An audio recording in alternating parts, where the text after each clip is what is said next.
இந்த வீடியோ நீங்க ஸ்கிப் பண்ணாம பாத்தீங்க அப்படின்னா கண்டிப்பா வரக்கூடிய பிசி எக்ஸாம்ல இது ஒரு கேள்வி கண்டிப்பா வந்துடும். கண்டிப்பா நம்ம ஒரு மார்க் அடிச்சிடலாம். எஸ்சி எக்ஸாமுக்கும் இந்த இந்த பார்ட்ல இருந்து கொஸ்டின் வரும்.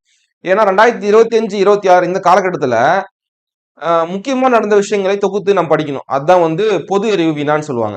பொது அறிவு கண்டிப்பா 2 3 கேள்வி வருது இல்லையா? அப்போ இது இது பார்க்க வேண்டிய முக்கிய நம்ம கடமை. இது ரொம்ப ரொம்ப இம்பார்ட்டன்ட்.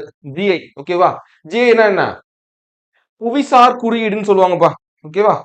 புவிசார் குறியீட்டுல 2025ஆம் ஆண்டுல எத்தனை புவிசார் குறியீடுகள் கொடுத்திருக்கிறாங்க தமிழ்நாட்டுக்கு அப்படின்னு சொல்லிட்டு பார்த்தோம் அப்படின்னா 6 பொருள்களுக்கு புவிசார் குறியீடு கொடுத்துக்கிறாங்க.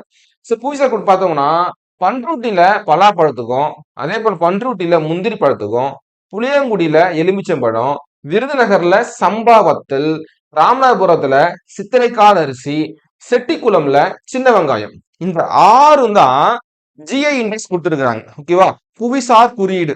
இது வந்து இது கொடுக்கறதுல என்ன யூஸ் அப்படின்னா அதனுடைய மார்க்கெட் வேல்யூ நல்ல ப்ரொடக்ஷன் ஏற்படும், அவங்களுக்கு நல்ல நன்மைகள் கிடைக்கும், நிறைய விஷயங்கள் நடக்கு. ஓகேவா? இது நம்ம தெரிஞ்சு வச்சுக்கணும். ஏன்னா எவ்ரி இயர் வரக்கூடிய தேர்வுல இது போல கொஸ்டின்ஸ் கண்டிப்பா வரும். ஓகேவா? எக்ஸாம் பாயிண்ட்ல பார்த்தோம் அப்படின்னா மொத்த ஜிஐ பொருட்கள் 2025ல மொத்தமா 6 பொருட்கள் கொடுத்துருக்காங்க தமிழ்நாட்டுல. அது ஆல் ஓவர் இந்தியான்னு சொல்லுவாங்க. இந்தியாவுக்கு ஸ்டேட் வைஸ் மாறும். இப்போ தமிழ்நாட்டில் பார்த்தோம்னா 6 பொருட்கள் கொடுத்துருக்காங்க. ஓகே, பிராந்திய தனித்தன்மையான பாதுகாக்கும் சான்று. ஓகேவா? இதான் வந்து புவிசார் குறியீடுன்னு சொல்லுவாங்க. ஓகேவா? ரைட். வேற என்ன 6 பொருள் இது பார்த்து வச்சுங்க. வேற எதுவும் இல்லப்பா. இது முக்கியமான ஒரு சாப்டர். மறக்காம நோட் பண்ணி வச்சுங்க. அடுத்த வீடியோ பார்க்கலாம். தேங்க்யூ.